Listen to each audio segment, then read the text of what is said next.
बार आपके वादे पर कर लिया, बात तो सिर्फ इकरार की थी मगर इंतजार आपका उम्र भर कर लिया। सागर कभी दिल टूटा है आपका? और तुम मुझे बेवकूफ समझने की भूल कर गई, तुम थी कहाँ कल रात बता सकती। मैं बहुत ज़्यादा इमोशनल हो गई थी, बैक टू बैक आपके 3-4 मैंने वीडियोज़ देख लिए, बट मेरे को लगा यार मेरा तो सब ठीक चल रहा है। हाँ, तो ये मैं क्यों मेरा इमोशनल? तो सब ठीक चल रहा है, मैं क्यों इमोशनल हूँ। अपने दोस्त से हाँ उधार जी, लिया हाँ था जी, ना यार, वो आपको सारा किस्सा पता है। बताओ। यस, मैंने पूरी रिसर्च कर रखी है। तो मलेशिया गया था, उसमें मेरी गर्लफ्रेंड इन्वॉल्व थी उस टाइम मेरे जी, साथ। ये वही वाली है? हाँ, एक ही तो है, अभी अच्छा इसके ओह! बाद हम सॉरी, कुछ मुझे लगा सुनेंगे। यार दिल्ली हाँ, का है, होते हैं नहीं, भाई। नहीं ऐसा नहीं है। तो हमेशा आप अपने फॉर्म में ही होते, लेकिन आज आप कुर्ता में क्यों नहीं आए? अब बहुत प्रिटी लग रहे हैं। Thank you so much. आपको ऑफर आया था एक रियलिटी शो से जिसको जज कर रहे थे हनी सिंह, हाँ, वही India's rock rock star star या या है ना? कभी मूड वूड देख के मैं पूछूंगा कि पाजी उस दिन क्या आप हुआ था? घर आने आप वाले थे यार। आप आने वाले थे, आप मेरे को पता था कि आप होटल में भी हो, पर आप आ नहीं पाए, क्या रीज़न था उसके पीछे? मैं उन्हीं से ही पूछूंगा कि वो सही बताएंगे। मतलब क्या ये मोमेंट आपकी लाइफ में कभी आया? देखिए, ये पहली बार शायद मैं किसी इंटरव्यू में बात बताऊंगा। मैंने आपको जैसा बताया, दिल्ली ट्रेंड बेस्ड है। Delhi is always trend. Hmm. एक टाइम एक ट्रेंड, दूसरे टाइम पे दूसरा ट्रेंड। अच्छा, आपकी माँ को लगता है कि आप कुछ हद तक कैलाश खेर जैसा साउंड करते हो। मैंने कहा ऐसा लगता है बाथरूम से आवाज आ रही है कि छोटा कैलाश खेर गा रहा है। मेरी मॉम ऐसे बोलती थी, तो मैंने कहा चलो मम्मी फिर मैं गाने में ट्राई करता हूँ। मैं अभी रुका नहीं, बस ठहरा हुआ हूँ, और ठहरने से और सुनहरा हुआ हूँ। सागर सिर्फ नाम नहीं है, मैं वक्त के साथ साथ और गहरा हुआ। नमस्कार, आप देख रहे हैं न्यूज नेशन और फिल्मी अड्डा। मैं हूं आपके साथ सोनाली, और आज मेरे साथ एक ऐसे आर्टिस्ट मौजूद हैं जिन्होंने उधार के गिटार से अपने सफर की शुरुआत की और आज करोड़ों लाखों दिलों पर राज करते हैं। Guys, please welcome the one and only Sagar Bhatia उर्फ सागर वाली कवाली। A very warm welcome to you Sagar, कैसे हो आप? पहले तो बहुत शुक्रिया मुझे यहाँ बुलाने के लिए, मैं बहुत अच्छा हूँ और आपको देख के मैं और अच्छा हो गया हूँ। But look at you, you are looking so handsome. Thank you so मैंने much. बड़े कम आपको इस ऐसे वेस्टर्न अटायर में देखा, हमेशा आप अपने फॉर्म में ही होते, लेकिन आज आप कुर्ता में क्यों नहीं आए? देखिए, ये मेरी जैसे शिकायत आपको फॉर अ चेंज आपको भी चाहिए होता है ना, मोनोटोनस हो जाती है ना चीज़ें, तो ऐसा लगता है कि इस पे एक ऐसी बात भी है कि जैसे लोग पूछते हैं, I am not married yet, लोग मुझसे पूछते हैं कि जब आपकी शादी होगी तो आप तब क्या पहनने वाले हो, क्योंकि आप तो वैसे जनरली शेरवानी इतनी पहनते हो। मैंने कहा तब मैं कॉर्ड सेट पहन लूँगा। Comparatively। नो, बट आपको मैच करने के लिए मैंने आज ये थोड़ा कवाली वाला फील लिया था। मुझे लगा आप ऐसे पता कुछ नहीं ऐसे ऐसा क्यों, अटायर, इंडियन अटायर में ऐसा आओगे। है क्यों, मुझे यही समझ नहीं आई। क्योंकि जैसे मैं कहीं कभी किसी इंटरव्यू के लिए या फिर पॉडकास्ट के लिए जाता हूँ, जी तो आप सभी लोग इंडियन अटायर्स में होते हैं, या और मैं प्रेफर करता हूँ कि जब मैं ऑफ द स्टेज हूँ कभी, तो मैं ना वो पहनूँ, ऐसा रहता है मेरे या साथ। बट अब बहुत प्रिटी लग रहे हैं। थैंक यू सो मच, चलो सफल हुआ। सो सागर वाली कवाली, जी इस नाम से आपको पहचान मिली है, लेकिन थोड़ा रिवाइंड जाते हैं। आप एक मिडिल क्लास फैमिली से बिलोंग करते हो, जी। वहाँ से लेकर यहाँ तक का सफ़र कैसा रहा? कितनी डिफ़िकल्टीज आई? क्या क्या चैलेंजेस आपने फेस की? पैशनेट होना पहली बात तो बहुत ज़रूरी है आपको कुछ, और ये म्यूज़िक एक ऐसी चीज़ है जिसमें middle class, lower middle class, संगीत जो होता है ना वो पहले से आता होता है आपको। मतलब ऐसा नहीं होता कि आप यहाँ पर आके आप उसको फ्लरिश करते हो, आप लोगों से मिलते हो, आप सीखते हो, आप सुनते हो, पर कहीं ना कहीं आपके अंदर से ही बचपन से ही आपके अंदर वो चीज़ होती है। तो मैंने सीखा नहीं म्यूज़िक, पर फिफ्थ स्टैंडर्ड से ही मेरे को बहुत शौक था कि मतलब म्यूज़िक पीरियड है तो मैं उसी का वेट कर रहा हूँ वीक में एक दिन। वेंसडे को म्यूज़िक पीरियड है तो वेंसडे तो स्कूल की छुट्टी करनी नहीं है, और जनरली वेंसडे को ही बारिश आती थी, मैं अकेला ही पहुंचा होता था कभी बार, तो ऐसा होता था, तभी से मुझे था। और फैमिली कंडीशंस की वजह से क्या होता है कि हम लोग ज़्यादा सीख नहीं पाए, तो स्कूल में मिलता था उतना ही था, और स्कूल भी प्राइवेट स्कूल में म्यूज़िक क्लासेस होती थी, गवर्नमेंट स्कूल में उस समय म्यूज़िक को इतना तवज्जो नहीं दिया जाता था। तो मैं फिफ्थ स्टैंडर्ड तक जैसे तैसे पढ़ पाया प्राइवेट स्कूल में। दैट वाज डीएवी स्कूल, मौसम विहार, वहाँ पढ़ता था मैं। बट उसके बाद सब सिक्स्थ में मैं शिफ्ट हुआ गवर्नमेंट स्कूल में, तो म्यूज़िक से डिटैच हो गया। देन मुझे म्यूज़िक के साथ जुड़ के रहना था, तो मैंने क्या किया कि स्कूल के ही कुछ 10-12 अपने फ्रेंड्स को बुलाया कि हम ना ग्रुप सॉन्ग प्रिपेयर करते हैं, और मैं प्रिपेयर करवाऊंगा आपको, सो दैट मुझे पोंगो या कॉन्गो बजाने का मौका मिल जाए। तो मैंने प्रिपेयर किया, फिर हम हमारे ही स्कूल की प्राइवेट स्कूल की ब्रांचेस में जाके परफॉर्म करते थे। तो 8th स्टैंडर्ड से लेके 12th स्टैंडर्ड तक मैंने स्कूल में ऑलमोस्ट म्यूजिक साथ में करवाया बच्चों को। मतलब म्यूजिक टीचर नहीं थे हमारे स्कूल में, तो मैं ही कर रहा Nice, था। यार। तो इस तरीके से मैं जुड़ा रहा और मेरा सपना था कि जैसे मैं 12th पास करूँ उस टाइम पे मुझे ये पता था कि सबसे इजीली मुझे जॉब मिल जाएगी, कॉल सेंटर में मैं जॉब करूँगा, ठीक है, कॉलिंग की जॉब करूँगा। सो नोएडा में एक जगह होती थी 18 सेक्टर में, APM इन्फोटेक करके, मुझे याद है 6000 की मेरी जॉब लगी जिसमें मुझे कैब मिलती थी। आई वॉज वेरी एक्साइटेड कि यार कैब लेने आएगी, कैब छोड़ने जाएगी और उस पैसों से मैं फिर म्यूज़िक करूँगा और साथ में बच्चों को सिखाऊंगा। बस मैं 2 ही दिन कर पाया वो job. But I started teaching student guitar और साइमल्टेनियसली मैं सबसे इजी मेरे को जो लगा कि मैं जागरण में जाके बजा सकता हूँ, इजीली मिल जाता था आपको प्लेटफॉर्म वहाँ, तो मैं जागरण में गिटार बजाना शुरू किया। तब मैं सिंगर नहीं था, गिटार बजाना शुरू किया। वो करते करते फिर नरेंद्र चंचल जी के साथ बजाने का मौका मिला। फिर मैंने कहा यार जागरण में मेरे को ग्रोथ नहीं मिल रही है, कि दिल से तो कर सकता हूँ। फिर मैंने जो ऑर्केस्ट्रा उस टाइम पे चलता था, डांसर्स होती हैं पीछे 4-5 बैंड बैठे होते हैं, पुराने गाने चलते हैं, उन पुराने गानों से मुझे संगीत का बहुत अंदाज़ा हुआ। मतलब जितना भी मुझे थोड़ा बहुत आता है वो सब उसी से ही आता है। फिर मेरे को लगा कि दिल्ली में नहीं हो पा रहा है कुछ, तो मुझे बाहर जाना चाहिए। तब दुबई, मस्कट, मलेशिया, सिंगापुर, इसमें बार्स, डांस बार्स और ये सब का बहुत ट्रेंड था और उसमें लाइव बैंड्स लगते थे, मतलब ऑर्केस्ट्रा। तो मैं 3 महीने के लिए वहाँ चला गया। तो उन 3 महीनों में मैंने सुबह शाम सिर्फ पुराने गाने सुने, उन पे गिटार बजाया। वहाँ से आने के बाद मैंने 2010 में अपना बैंड फॉर्म किया एज अ गिटार प्लेयर। और मेरा जो मेरा लिविंग चलता था वो चलता था, मैं बच्चों को गिटार सिखाता। तो मेरे दिल्ली NCR में एटलीस्ट 1000 बच्चे तो होंगे कम से कम अभी तक जितने मैंने सिखाया है। वो करते करते सुबह स्कूल में जॉब, दोपहर को बच्चों को सिखाना, रात को जागरण में बजाना, ये करते करते 3-4 साल बीते और 2014 तक ये चलता रहा। 2014 में मुझे इंडियाज़ रॉक स्टार से कॉल आया कि आप हमारे यहाँ कंटेस्टेंट बनिए। तो फिर मैं उसमें टॉप 6 में गया था। वहाँ से मुझे थोड़ा सा एक्सपोजर मिला and then I started performing as a Bollywood Sufi band, like a Sufi rock band. 2016 में आपको मालूम है कि वो डिमोनेटाइजेशन हुआ था, तो सबसे पहले काम हमारा बंद हुआ था। तो वो काम बंद हुआ, देन 2019 तक बड़ी मुश्किल से अपने आप को खींचा। फिर लॉकडाउन आया, फिर करते करते 2022 में जाके बहुत सारी चीज़ें खुली एंड बहुत प्यार से बाहें खोल के मुझे लोगों ने एक्सेप्ट किया जब मैंने सागर वाली कवाली शुरू की। बिल्कुल बिल्कुल। अच्छा, मेरा जो आपने जवाब दिया उसी के अराउंड मेरा सवाल होगा। आपको ऑफर आया था एक रियलिटी शो से जिसको जज कर रहे थे हनी सिंह, वही India's rock Rock star, Star, या yeah. तो वो किस्सा हमें बताइए। हमने तो ये भी सुना है कि आप बीच शो में आपने क्विट कर दिया था, हाँ, भाग गए थे, हनी सिंह जज है या वो क्या था, वो मजेदार किस्सा क्या था? So, जैसे आपको मैंने बताया कि मैं बहुत पैशनेट था अपने म्यूजिक को लेके and I always call my self a performer. There are lot of better singers than me, but I prefer performing for people because I love them to make them entertain.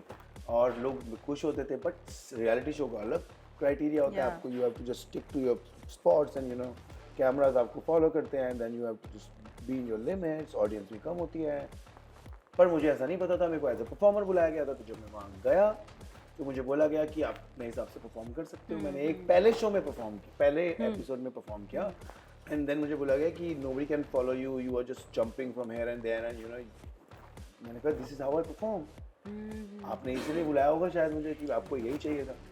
But क्या हुआ कि there is no competition left, everybody is a singer here, you are a performer and nobody can jump here. So हम कैसे balance करेंगे चीज़ों को, कि उन्होंने कहा कि आपको एक जगह पे परफॉर्म करना है, एक जगह पे रुक के करना है। मैंने कहा बट आपने तो मुझे शायद इसलिए बुलाया होगा कि मैं वैसे परफॉर्म करता हूँ। उन्होंने बोला कि यार सब लोग बराबर ही हैं उसमें, लोग बैठ के परफॉर्म करें, अनप्लग सेट परफॉर्म करें, तुम इधर से उधर कूद रहे हो। तो मैं थोड़ा सा ना शो के मेकर्स ने कहा, हाँ डिमोटिवेट हो गया मैं थोड़ा। तो मुझसे कॉन्ट्रैक्ट साइन कराया गया था कि कॉन्ट्रैक्ट साइन नहीं कराया गया था। मैंने बोला था कि मेरे शो चल रहे हैं ऑलरेडी, क्योंकि मैं टॉप 15 में था और 2 महीने मैंने अपने सारे शो छोड़े। तो उन्होंने मुझे बोला कि हम आपको शो पे नहीं रख रहे, आप जा सकते हो। और मैं इतना नुकसान में आ गया कि मैं तो लाइव शोज तो बढ़िया चल ही रहे थे, तो उनके पास काम नहीं मिला। मैं वापस गया तो मुझे फिर 1 महीने बाद वाइल्ड कार्ड के लिए कॉल आया। मैंने कहा यार अब तो मैं अपना शोज नहीं छोड़ूंगा, आप मेरे को बताओ मैं अपने शोज कर सकता हूँ तो आ जाता हूँ। उन्होंने कहा आप कर सकते हो। मैं गया तो 1 एपिसोड 2 एपिसोड मैंने करे। उसके बाद मैंने बोला कि मेरे को शो पे जाना है आगरा, मैं करके आता हूँ। उन्होंने बोला यू कैन नॉट गो। मैंने कहा ये तो बात ही नहीं हुई थी। मैं रात भर भाग गया। मेरे को लगा मेरा शो तो मेरा स्टेज जिससे मेरे को सब कुछ मिल रहा है, मैं उसके बाद गद्दारी कभी नहीं करूँगा। तो मैं वहाँ से निकला और अपना शो करा और वहाँ से वापस आया। ये किस्सा था। और हनी सिंह तब नहीं थे, जब पहले 15 एपिसोड मतलब जो 15 कंटेस्टेंट थे उसमें हनी सिंह थे, बट मेरी उनसे मुलाकात नहीं हो पाई। He was supposed to come to Delhi and you know तो एक बार भी मुलाकात नहीं हुई शो के या शो के दौरान नहीं हुई। टॉप 15 में जब मैं आया था तो वो ना एक हम बंगलों में रहते थे सभी लोग, तो एक ट्रेंड था कि हनी सिंह जाएंगे इन कंटेस्टेंट्स को इनके घर से लेके आएंगे। अच्छा।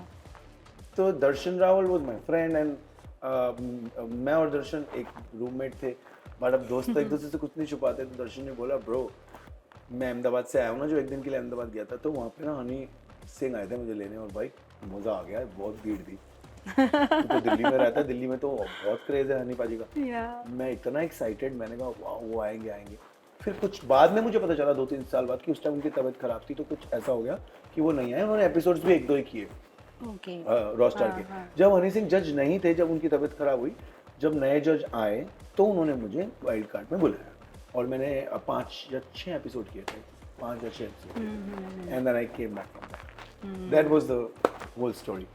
Very nice.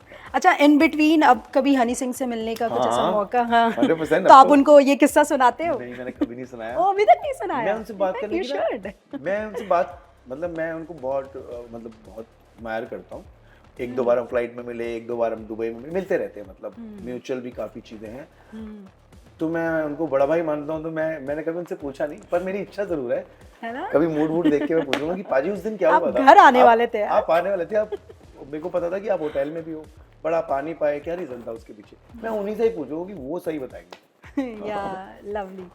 सो आप इतने बड़े सिंगर हो, परफॉर्मर हो, आप बैक टू बैक शोज करते हो, कॉन्सर्ट्स होते हैं आपके, लेकिन हमारे देश में ना एक थोड़ा स्टीरियोटाइप है कि जब कोई बचपन में ये सपना देखता है कि सिंगर बनना है या कुछ करना है, तो या तो हम मुंबई जाते हैं या फिर कोई रियलिटी शो के थ्रू जाते हैं, बट आपने ये ऑप्ट नहीं किया। तो इसकी जर्नी शुरुआत कैसे हुई, इसकी शोज करने की, कॉन्सर्ट्स करने की? आप इसी के नाम से जाने जाते हो? हम जिस जगह रहते हैं दिल्ली यानी नॉर्थ में जहाँ हम रहते हैं, वहाँ पर शादियों का इतना ज़्यादा ट्रेंड है एंड शादियाँ नीड्स अ परफॉर्मर। तो पहले भी मुझे शादियों में काम मिलता था, पर वो पैसा अलग था, वो स्ट्रेचर अलग था, वो चीज़ें अलग थी। मैंने भी इन सब चीज़ों को छोड़ के मुंबई शिफ्ट होने का सोचा और मैं 2017 में मुंबई शिफ्ट भी हुआ था। पर मेरे एक्सपीरियंसेस उस टाइम पे भी सही नहीं रहे थे और सेकंड टाइम भी सही नहीं रहे थे, और उसमें दोषी मैं खुद को ही मानता हूँ कि मुझे बहुत काम करने की ज़रूरत है अपने ऊपर। मैं ये नहीं बोलता कि सिटी ने आपको एक्सेप्ट नहीं किया, आज तो मुझे कर लिया ना एक्सेप्ट। उस समय मुझे ज़रूरत थी कि मैं भी और अपने ऊपर काम करूँ। तो 2018 में जब मैं वापस आया था, तब से मैंने अपने क्राफ्ट पे काम करना शुरू किया था। I was always a singer, I knew that I am a singer because मैंने अपने खुद के गाने इतने सारे डब किए, खुद म्यूज़िक किया, खुद मिक्स मास्टर्स किए, खुद सब कुछ करके डब किया। तो मेरे को लगा कि नहीं, now I can do this. तो जो मेरे मन की चीज़ थी ना, मैं पहले करता था किसी को क्या अच्छा लग रहा है मैं वो करता हूँ, उसमें मेरी खुद की चीज़ें नहीं निकल के आ पाई। तो जब मैंने सागर वाली कवाली फॉर्म करी, क्या था, मैं सूफी रॉक तो करता था, पर सागर वाली कवाली इस तरीके की थी कि मेरे को कवाली सुनना पसंद है, बट मेरे को नुसरत साहब पसंद है और मेरे को गुरदास मान साहब पसंद है, पर गुरदास मान साहब कभी बैठते नहीं और नुसरत साहब बैठ के कवाली करते हैं। मैं दोनों का मिक्सचर कैसे करूँ? मेरे को तो यही पसंद है दोनों, और वो दोनों ही मेरे भगवान है, समझ लो। तो मैंने सोचा एक सागर वाली कवाली, मतलब मेरे अंदाज की कवाली बनाता हूँ, सागर वाली कवाली, जिसके अंदर मैं बैठूँगा नहीं। शुरू में बहुत लोगों ने बोला ये कोई कवाली होती है, ऐसे बैठ के होती है, ये कवाली का तरीका नहीं होता, उसका अदब नहीं है। भाई म्यूज़िक की कोई लैंग्वेज नहीं, आपको जो दिल को अच्छा लगे, जो लोगों तक आप पहुँचा सको दिल से, वो करो। आज जितने भी लोग कवाली करें, सब करें, वाई, मतलब सब अलग वाइब है ना करने की। तो मेरे को वो था करना, और उसके बाद लोगों ने बहुत प्यार से एक्सेप्ट किया। थोड़ा टफ टाइम था, लॉकडाउन से रिलेटेड वो जो था, शायद 2019-20 में ही हो गया होता, बट जब जो लिखा होता है तभी होता है। मैं बहुत खुश और शुक्रगुजार हूँ ऊपर वाले का भी और पूरी दुनिया का, जिन्होंने मुझे एक्सेप्ट किया, एंड मैं जब तक हूँ तब तक दिल से परफॉर्म करता हूँ। उनमें से मैं एक हूँ। मैं बहुत सुनती हूँ आपके गाने। सो कभी इन बिटवीन कुछ ऐसा लगा नहीं कि यार क्विट कर देना चाहिए, नहीं हो रहा है? हम जितने भी आर्टिस्ट होते हैं या जो भी अपने घर से बाहर निकलते हैं, तो हम ऐसे फेस करते हैं लाइफ में। बहुत स्ट्रगल होता है, स्ट्रगल टाइम की बात करें, बहुत स्ट्रगल होता, लगता है यार बहुत अब नहीं हो पाएगा, मैंने अपना 100% दे दिया, बट अब इससे ज़्यादा नहीं हो पाएगा। क्या ये मोमेंट आपकी लाइफ में कभी आया?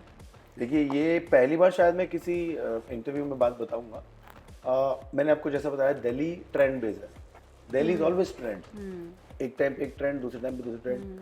सो बीच में एक ऐसा ट्रेंड था कि 3 या 4 परफॉर्मर्स होते थे और डीजे का सेटअप होता था, तो डीजे बेस्ड बैंड्स बहुत इन हो गए थे। एंड तो मुझे मेरे ही वेल विशर्स ने बोला कि Sagar I think you should switch to that because you are not going to quit music, we know you that way, कि तुम नहीं करोगे, तुम म्यूजिक के अलावा कुछ नहीं करोगे चाहे तुम्हें खाना ही ना मिले। काफ़ी दिन ऐसे भी रहे हैं जब मेरे पास बिल्कुल पैसे नहीं थे और मैंने म्यूजिक करना कंटिन्यू रखा। तो उन्होंने बोला कि चल म्यूजिक ही करना है, ये कर ले। आप सोचे कि मैंने वो भी ऑप्ट नहीं किया। मैंने कहा कि कोई बात नहीं, अगर मेरे को उसमें पैसे मिल भी रहे हैं बट मेरे को अच्छा नहीं लगेगा, मुझे लाइव ही परफॉर्म करना है, मुझे माइक पे अपनी आवाज़ ही सुननी है, मुझे कोई डीजे नहीं बजवाना, कोई गाने के ऊपर लिपसिंग नहीं करना, मुझे परफॉर्म ही करना है। उसमें चाहे मुझे 10 साल लग जाए, 20 साल या पूरी उम्र।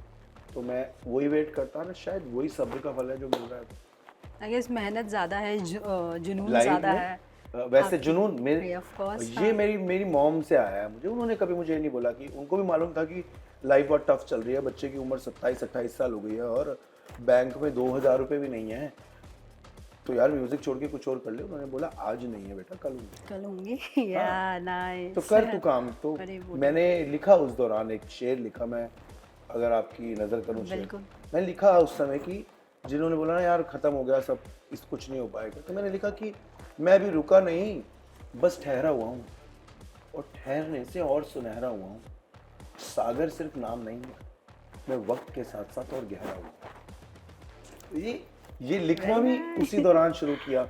जो दिल पे बीता, जो जिंदगी में होता रहा, मैं किसी भी चीज़ से रिग्रेट नहीं करता। जो मेरा बचपन था, अगर वो नहीं होता तो मेरी जवानी वैसी नहीं होती, और जो मेरी जवानी में दिक्कत हुई, आज का टाइम मेरा ऐसा नहीं होता, और आज के टाइम में जो मेरे साथ हो रहा है तो मेरा आगे का बुढ़ापा भी वैसा नहीं होता जो आज हो रहा है। मैं हर चीज़ के लिए ग्रेटफुल रहूँ, हर चीज़ के लिए। कभी ऐसा नहीं हुआ कि मैं खाली पेट सोया हूँ, ये बात सच है। हाँ, कुछ भी किसी तरीके से भी हमारे को कोई भी चीज़ें मिल गई हूँ, बट ऐसा कभी नहीं हुआ कि मैं खाली पेट। और मेरी लाइफ की ऐसी भी चीज़ें कोई मानेगा नहीं। आज की सिचुएशन में अगर मैं ये बात बताऊंगा कि मेरी लाइफ में जब मैंने बच्चों को गिटार सिखाना शुरू किया, तो मान लो एक बच्चे की फीस आई गिटार की, तो पहले मैंने एक कुर्सी खरीदी, फिर दूसरे बच्चे की गिटार आई तो दूसरी खरीदी, फिर जब 10 बच्चे हो गए तो उसके बाद फिर मैंने कहा कूलर लगवा लेता हूँ, गर्मी होती है, तो कूलर लगवाया। पहले ऊपर अपने कमरे में सब कुछ किया, उसके बाद फिर मैंने कहा घर पे टीवी भी नहीं है, तो पहला टारगेट है घर पे टीवी लेना।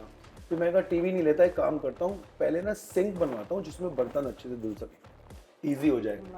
तो फिर मैंने टीवी नहीं लिया, तो पहले मैंने वो बर्तन धोने वाला बनाया, ताकि झुक के नीचे बैठ के बर्तन ना धोने पड़े, खड़े होके मॉम कर ले। ऐसे छोटी छोटी चीज़ें करके यहाँ तक पहुँचा। ऐसा नहीं है कि एकदम से सब कुछ टपक गया, सब कुछ धीरे धीरे, बहुत धीरे मिला है, और जितना धीरे मिले उतना ही अच्छा है। जल्दी मिलता है ना, फिर उसकी कदर नहीं है ना।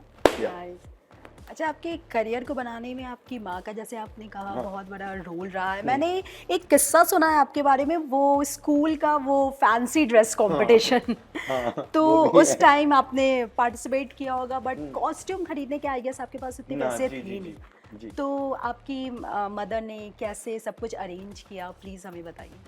अच्छा, अरेंज ही नहीं किया, it's just the creativity, how my mom did that. And मैं अगर उनकी जगह होता ना, जो सिचुएशन चल रही थी, शायद मैं नहीं कर पाता।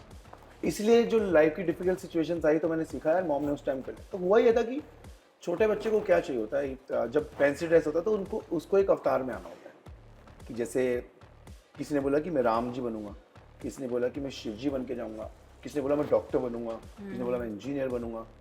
मेरे को भी इन सब में से कुछ एक बनना था जिसमें मुझे ड्रेस मिले, मैं रेडी हूँ। पर मॉम ने मुझे बताया फैंसी ड्रेस इसलिए होता है ताकि आप अपने अंदर का कैरेक्टर वहाँ पे दिखा सको। तो आपको कैरेक्टर में कुछ भी बन सकते हो। अभी आपकी जो सिचुएशन है उसमें आपके पास कुछ नहीं है, तो आप एक गरीब बच्चे हो, आप ये समझो कि आप एक भिक्षुक बन के जाओ। तो मैं शनिदेव बन के गया। शनिदेव के अंदर कुछ भी जरूरत नहीं थी, वो एक कुर्ता था फटा हुआ, गंदा सा, और एक डोलू था, उसमें तेल था, उसमें सिक्के डलवाने थे, बस एक डायलॉग बोलना था कि शनिदेव शनि महाराज, शनि को मनाओगे सदा सुख पाओगे, शनिदेव शनि महाराज। और वो प्रिंसिपल मैम के पास जाके मेरे को वो लेना था, वो कैरेक्टर हुआ, बस वो हो गया। तब से मेरे को कॉन्फिडेंस आया, स्टेज पे मैं जा सकता हूँ। Nice, this is how we do. Shani भगवान ने आपकी सुन ली, और क्या खूब सुनी। हाँ, बहुत अच्छी सुनी। या अच्छा, हर आर्टिस्ट का ना वो एक रिचुअल सा होता है, जब वो लाइव परफॉर्म करते हैं या स्टेज पे जाते हैं तो उससे पहले कुछ ना कुछ तो करते हैं। जैसे कोई कुछ विश मांगते हैं या किसी को कॉल करना या किसी से बात करना, आपका कुछ ऐसा रिचुअल है? मेरा रिचुअल है कि मैं साईं बाबा जी को बहुत मानता हूँ जी और अपनी मम्मी को। जी। तो ये दो चीजें इस दुनिया में आज तक का रिकॉर्ड है कि कहीं भी शो हो, किसी भी समय पे हो, कोई भी टाइम जोन में मैं हूँ, सबसे पहले नहाने के बाद बाबा जी की विभूति यहाँ पे और खानी है, एंड देन मॉम को वीडियो कॉल करना है और उनकी ब्लेसिंग्स लेनी है, फिर ही शो पे जाना है। हर रोज, Nice. मतलब मैं I perform almost every day, तो रोज ही Yeah. करता हूँ, वो भी वेट करती है मेरा। Yeah. This is how we do it, ये फिक्स है। अच्छा, लाइव परफॉर्मेंस के दौरान कुछ एक ऐसा किस्सा जो आपको याद हुआ हो, मजेदार या कुछ फनी सा, क्योंकि फैंस करते हैं। देखिए फैंस, मैं अपना ही बता देता हूँ, फैंस तो तेरे को मजे लेने आते हैं, उनको लेने दो, मैं अपने बता देता हूँ Yeah. जिससे कि मेरा पहला ऐसा बड़ा शो सागर वाली कवाली होने के बाद, जिसमें बहुत ही बड़े लोग, इंडस्ट्री के बहुत ही बड़े लोग आए हुए हैं, बहुत ही ज्यादा बड़े लोग, और मुझे स्टेज पे जाना है। कौन आए हुए थे? मतलब industry in the sense like जो बिजनेसमैन है, जो बिजनेस Okay, सर्किट है, जो okay. हमें काम देंगे लाइफ में आगे, अच्छा। जिनके यहाँ बड़ी शादियां होती हैं, जी, जी, करोड़ों की शादियां हाँ, जिनके यहाँ हाँ, होती हैं, जो हाँ, हमें बुलाए, तो मेरे को उस लीग में पहली बार शो मिला, और उस तरीके के कपड़े भी मेरे नहीं थे, शुरुआती थी मेरी, पर मेरे को कॉन्फिडेंस था कि यार मैं परफॉर्म करूंगा। अच्छा, इट्स नॉट कि मैं कैसा दिखता हूँ कैसा नहीं दिखता, पर हुआ ये कि जब इतना नर्वस होता है ना आदमी, कभी सोचना नहीं चाहिए। ऐसे मैं स्टेज पे गया, एंड देयर इज अ तखत, देयर इज ऑलवेज अ तखत when I go on stage. मैं तखत पे जाता हूँ ना तो कुछ एक्ट करता हूँ, पर उस टाइम मैं इतना नर्वस था कि मेरा एक पैर तो तखत पे था और एक तखत से बाहर चला गया, and I fail like anything पहले ही गाने में। पर पता नहीं क्या ऊपर स्टेज पे कुछ और होता है। मैंने कहा इतना शुक्र है कि स्टेज से गिरा हूँ, नजरों से गिर जाता तो दिक्कत होती। और वो दिन था, उसके बाद से फिर मुझे कुछ, मतलब बहुत सारे किस्से होते रहे। या नाइस। अच्छा, ये इंटरव्यू ना बहुत अधूरा सा लग रहा है आपके गाने के बिना। गाने के बिना या कोई भी ऐसा फेवरेट जो आपका पर्सनल फेवरेट हो? वैसे तो मेरे बहुत सारे फेवरेट हैं, या पर जिस तरीके की हमारी बात चल रही है, जो ये माहौल है, जितनी शांति है यहाँ पे, उसमें मेरे को एक चीज सुनाई दे रही है कि सादगी तो हमारी जरा देखिए, सादगी तो हमारी जरा देखिए, एतबार आपके वादे पर कर लिया, बात तो सिर्फ इकरार की थी, मगर इंतजार आपका उम्र भर कर लिया। Wow, you sing so well. एक और कोई गाना हो जाए यार, मेरा तो मन नहीं हो रहा है, ये तो ऐसा लगा बस टच करके चले ठीक है, गए। मेरे को सुनाता हूँ। या ये पहली ऐसी कवाली है नुसरत साहब की जिसने मुझे पहचान दी थी, जिसका नाम है जे तू अखियां दे सामने नहीं रहना ते बीबा साड़ा दिल मोड़ दे।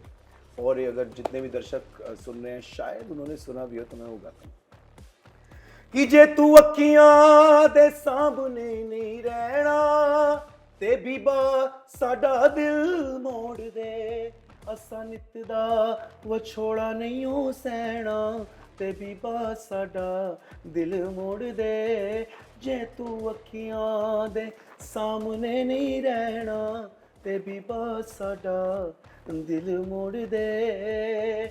ये मैं खामोश रहकर भी हर बात बता सकता हूँ, और अपनी आंखों से अपने जज्बात बता सकता हूँ, और तुम मुझे बेवकूफ़ समझने की भूल कर गई, तुम थी कहाँ कल रात बता सकता हूँ।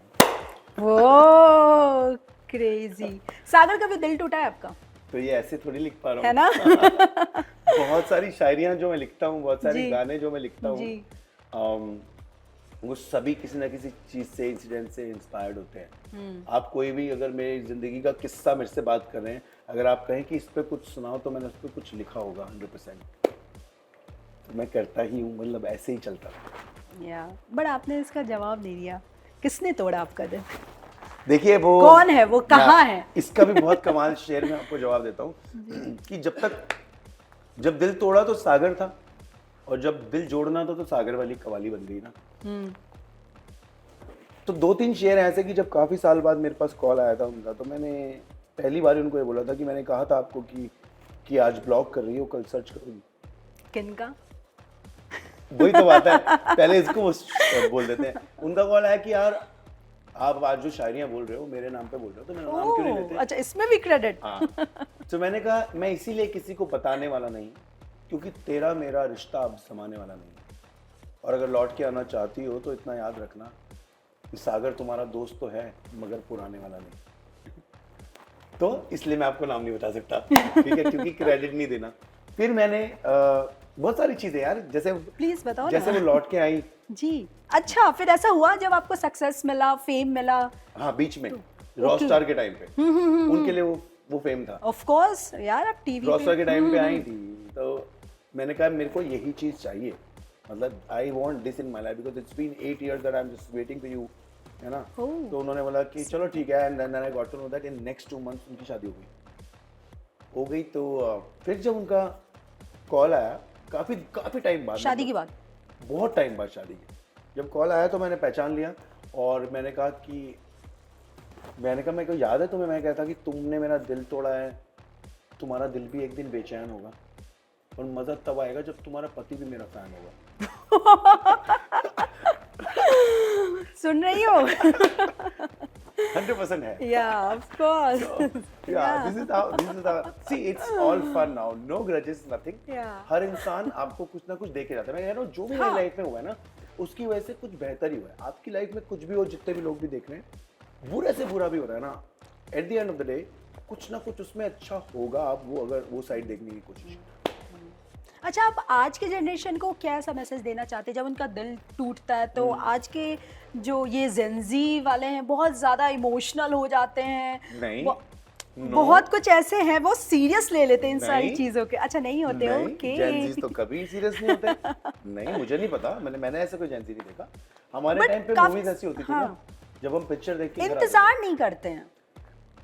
मैं हमारा टाइम तो ऐसे कह रहा हूँ जैसे मैं 60 साल का हो गया हूँ। मतलब कहने का मतलब कि जब हम मूवी देख के आते थे, मान लो हम कल हो ना हो देख के आए, तो अभी हम कम से कम 2 महीने उसमें ही हैं। मान लो हमने रहना तेरे दिल में देखी, तो बस मोहब्बत करनी है तो ऐसे ही करनी है। तो उस टाइम तो जेनजी को क्या मैसेज देना चाहोगे कि वेट करना चाहिए या जाने देना चाहिए यार, जब ब्रेकअप्स होते हैं? आज की सिचुएशन में तो सिचुएशनशिप भी होती है। Of course. हमारे टाइम पे तो अगर हम ऐसी कोई बात कर भी देते तो चाटा ही आता। तो अब मैं क्या ही राय दूंगा, उनको लगेगा बुजुर्ग बोल रहे हैं, ऐसा कुछ नहीं है। पर जेंजियों, ये लौंडा भी तुम्हारा जवानी है अभी, तो जो दिल करे वो करो। प्यार में कोई रूल नहीं होता, प्यार में कुछ नहीं होता, प्यार में सिर्फ प्यार होता है। अगर प्यार है तो सब कुछ माफ है, और नहीं है तो कुछ भी नहीं हो सकता लाइफ में, मेरे हिसाब से। और अगर दिल टूट गया है तो सागर वाली कवाली सुन, वो बेस्ट तो बेस्ट है। वैसे कायदे से मत सुनना अगर दिल टूट रहा है तो। नहीं तो अगर आपका दिल नहीं भी टूटा है तो सुन के कहोगे यार इसमें मजा आ रहा है, खुलवा ही लेते हैं। इनफैक्ट अभी ये इंटरव्यू शुरू होने से पहले मेरे साथ कुछ ऐसा ही हुआ है। मैं बहुत ज़्यादा इमोशनल हो गई थी, बैक टू बैक आपके 3-4 मैंने वीडियोस देख लिए, बट मेरे को लगा यार मेरा तो सब ठीक चल रहा है। हाँ, तो ये मैं क्यों मेरा इमोशनल, तो सब ठीक चल रहा है, मैं क्यों इमोशनल हूँ। मैं क्यों इमोशनल हो रही है? बट हाँ, कुछ तो हर तरीके जादू का जो है। इमोशन है आपकी जिंदगी में, इमोशन मीन्स खुशी, गम, मुस्कुराना, गुदगुदाना, चलना, दौड़ना, हर चीज एक इमोशन है। और हर चीज को एंजॉय करो। आप सोचो कभी कभी ना दिल टूटने का भी अपना फीलिंग आता है, क्योंकि है ना? मेरे को जब बहुत मजा आता है यार कि यार मुझे अकेले रहना है भाई, मैं ये वाला गाना सुनूंगा, Same.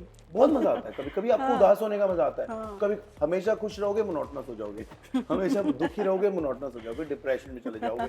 कुछ नहीं है, जब सब रंग होते हैं, जैसे मौसम बदलते हैं वैसे हमारे इमोशंस बदलते हैं। चिल करो लाइफ में, बस स्ट्रेस नहीं लेना। बहुत बढ़िया। अच्छा, आपकी माँ को लगता है कि आप कुछ हद तक कैलाश खेर जैसा साउंड करते हो करते थे। या करते थे, तो ये इस पर आपने क्या रिएक्ट दिया, क्या रिएक्शन था आपको? अरे- क्या लगा? हाँ, मतलब ऐसा कॉम्प्लीमेंट लिया? नहीं, या- एक्चुअली क्या है ना, इन जो बच्चे होते हैं ना, वो कहते हैं क्ले होती है ना, उनको जैसा डाल लो वैसे लग जाता है। तो मैं जिस जोन में गाना चाहता था, उस जोन का सबसे पहले जो हिट स्टार बने ना, मतलब कि पॉप में सूफी, पॉप में मतलब फोक, ऐसा मिक्स हुआ और बॉलीवुड में आने लगी वो चीज 2009, 8, 9, सैया, तेरी दीवानी, ये मैं तो तेरे प्यार में दीवाना हो गया। तो मैं तो वही सुनता था, या तो वो या हिमेश सर, मतलब यही बज रहा है मेरे कान में। तो मेरे को उनको ज्यादा सुनना अच्छा लगता था, तो मैंने वैसे गाना शुरू किया। तो मम्मी ने कहा ऐसा लगता है बाथरूम से आवाज आ रही है कि छोटा कैलाश खेर गा रहा है। मॉम ऐसे बोलती थी, तो मैंने कहा चलो मम्मी फिर मैं गाने में ट्राई करता हूँ। तो मैंने ट्राई किया, ऐसा था। Nice. मैंने सब कुछ सबसे सीखा, मतलब मेरे को कोई गुरु तो नहीं रहे, टीचर तो नहीं रहे, पर सबको देख देख के इंस्पायर होता गया, यार ऐसा बनना है। अभी भी मेरे बहुत सपने हैं, बहुत ड्रीम्स हैं मेरे।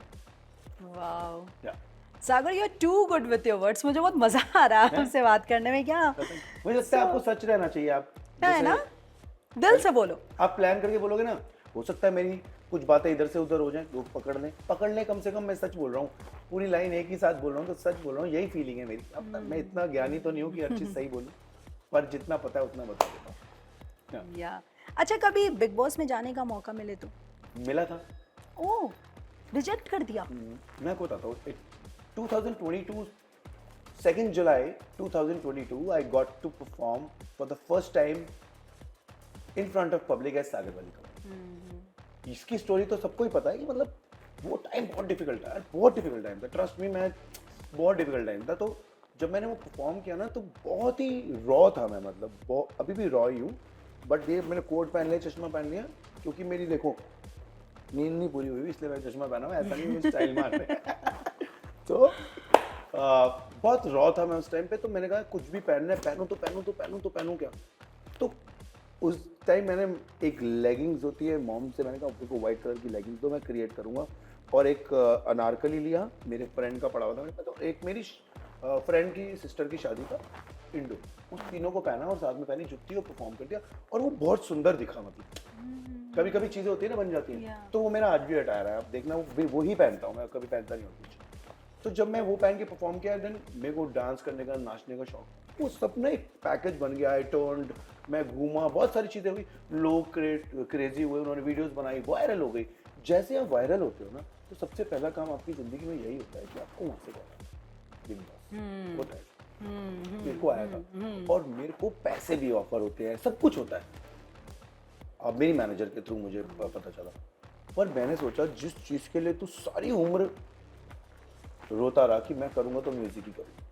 अगर मुझे कोई म्यूज़िक शो का आता या म्यूज़िक से रिलेटेड कोई चीज़ होती, मैं ज़रूर चला जाता, पर मैं ऑफ द ट्रैक नहीं जाना चाहता। तो इसलिए मैंने कहा this is not for me, क्योंकि किसी और कंटेस्टेंट को जिनको शायद उसकी ज़रूरत हो, उनको वो जगह मिलनी चाहिए। मैं जाके क्यों खराब करूँ, क्योंकि मेरे को तो अपने ही गाने पे, कवाली पे ही ध्यान देना शायद मेरा बहुत अच्छा डिसीजन था। ओके, तो और अगर अब ऑफर आए तो आपका सेम रहेगा? नहीं, मैं बिग बॉस के लिए हुई नहीं, मतलब मैं शायद मैं बहुत छोटे दिल का हूँ, तो मैं लड़ाई झगड़ा, कोई मुझे कुछ बोल देगा तो दिल पे लग जाएगी बात।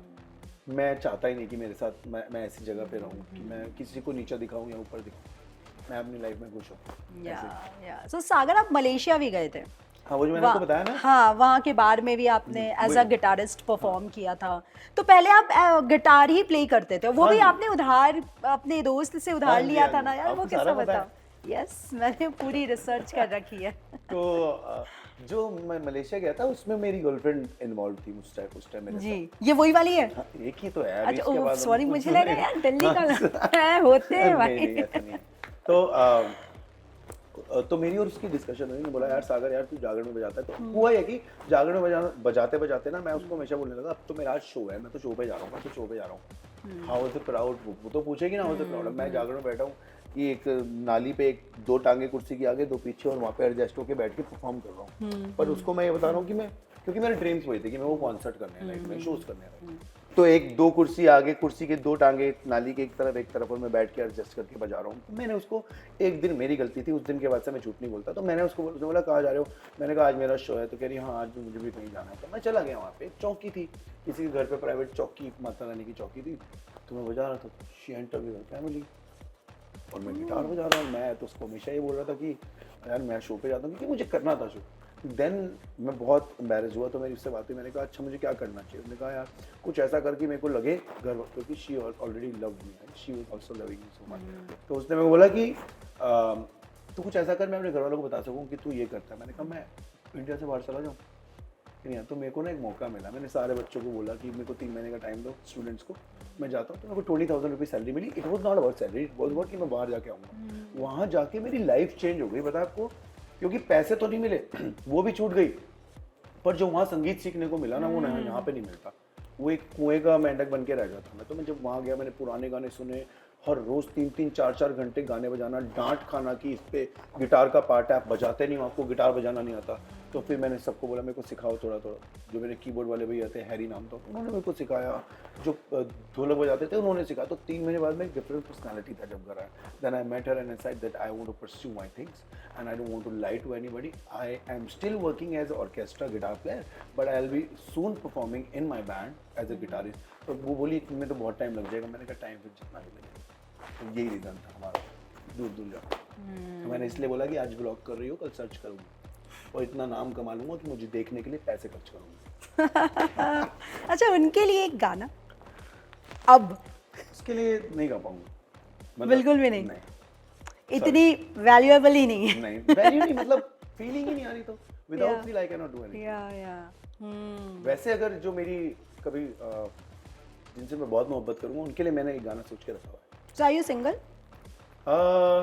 Trying to be mingle, trying to be, but पुराना ऐसा चीज़ें चल रही है कि नहीं कर रहा। पर अगर मैंने कभी ज़िंदगी में किसी को कमिट किया तो उसके लिए जो मैं गाना गाऊंगा वो मैं आपके सामने। बिल्कुल। न हो के भी करीब तू हमेशा पास था, कि 100 जन्म भी देखता मैं तेरा रास्ता। बाकी जब आएगी बाकी तब सुनाऊंगा। Very nice. सो मैं चाहूँगी कि न्यू ईयर आने वाला है यार, 1 2 3 दिन में, तो अपने ऑडियंस को, हमारे दर्शकों को न्यू ईयर विश तो आप करोगे ही, लेकिन अपने वो सागर वाली कवाली के स्टाइल में। मैं कोशिश करता हूँ कि मैं कुछ बना पाऊँ अभी ताज़ा। पर पहले तो मैं आप सभी का शुक्रगुजार हूँ कि 2025 आपने सागर वाली कवाली को बहुत प्यार दिया। जितनी सच्चाई से मैं आपके साथ था उससे ज़्यादा सच्चाई से आप लोग मेरे साथ थे। मैंने 2 इंडिया टूर्स किए, आपने दोनों फुल किए। मैंने यूएस टूर किया, आपने वो फुल किया। मैंने ऑस्ट्रेलिया टूर किया, आपने वो फुल किया। आप लोगों ने मुझे प्यार दिया, क्योंकि मेरे को ऐसा लगता है नए साल पर भी, जब अगला साल भी आए, तो सागर आप ही की बदौलत है जो भी है। इतनी मोहब्बत करते रहना। और ये कहना चाहूँगा कि आप हो तो गा रहा है सागर, और जो ख्वाबों में भी नहीं सोचा था वो भी पा रहा है सागर। इसलिए आपका होना ज़रूरी है और आपके मेरी ज़िंदगी में होने के लिए खुश होना ज़रूरी है। तो अगले साल में जो दिल चाहे वो करो। साल बदलते जाएंगे, वक्त बदलता जाएगा। हर एक दिन के बाद भी एक नया साल हो सकता है, हर एक साल के बाद भी एक नया साल हो सकता है। आप कैसे सोचते हो उस चीज़ को, वो ज़रूरी है। आज ही नया साल है अगर आप चाहो तो। बाकी 1 जनवरी को अलग फील होगी आपकी ज़िंदगी में। और मेरी सारी दुआएं, सारे विशेष मेरे सारे दोस्तों को, फैंस तो नहीं कहूँगा, आप खुश रहो, स्वस्थ रहो, अपना ख्याल रखो और किसी का दिल मत दुखाओ। Love you. सुचेता का मैसेज आ गया अभी कि डन। मैं जाने तो नहीं देना चाहती हूँ आपको, पर ठीक है, आपके पास भी टाइम कम है। बात नहीं, जितनी भी या देर बात हुई, मैंने कहा दिल बस से मुझे हुई। 5 मिनट और दे दो यार। दिल से हुई बात हुई। या बिल्कुल। तो कोई एक खूबसूरत सा गाना प्लीज न्यूज़ नेशन के दर्शकों के अच्छा, लिए। न्यूज़ नेशन के या दर्शकों के लिए एक होस्ट के लिए भी आप गा सकते हो, होस्ट के लिए गा एंकर सकते हैं, ठीक है, होस्ट के लिए। I wouldn't mind. ठीक है। सानू एक पल चैन ना आवे, सानू एक पल चैन ना आवे, सजना तेरे बिना, सजना तेरे बिना हो। सानू एक पल चैन ना आवे, सानू एक पल चैन ना आवे, सजना तेरे बिना, सजना तेरे बिना। और आपकी तरफ से कि साडा कल्लिया दिल नहीं लगना, साडा कल्लिया दिल नहीं लगना। ये इनकी तरफ से मेरे लिए भाई। या मेरी तरफ- सजना तेरे मेरी बिना। तरफ- मेरी तरफ से मेरे- मैं बाथरूम सानू सिंगर हूँ, पल इसलिए नहीं गाती। चैन ना आवे, सजना तेरे बिना, सजना तेरे बिना। ओ वाओ, लवली यार, बहुत बहुत मजा आया। मेरे को मन नहीं कर रहा है ये इंटरव्यू रैप अप करने का, बट ठीक है सागर, अब हम दोबारा कब मिलने वाले हैं? हम बहुत जल्दी मिलने वाले हैं। जब न्यूज़ नेशन बुलाएगा हम जरूर आएंगे, और सोनाली होंगी तो जरूर आएंगे, है ना? ये लास्ट लाइन सही कहा आपने, बट प्लीज टाइम लेकर आना। मैं बहुत सारा समय या। लेके आऊंगा। और मैं भी जानता हूँ, आप भी जानते हैं कि वेकेशन टाइम चालू हो चुका है, या। और मैं भी आपको चाहता हूँ आप जाइए, अपने परिवार के साथ बहुत एंजॉय कीजिए, और आप सभी अपने परिवार के साथ बहुत एंजॉय कीजिए। ये पल हमेशा नहीं आते जो चल रहे हैं। Yeah, it was lovely talking to you. Thank And you so happy much, New Sonali. Year. Happy new year to you, happy new year everybody. खुश रहें, आबाद रहें, स्वस्थ रहें, सबके साथ रहें। Thank you for you so much. joining बहुत us. शुक्रिया। Thank you.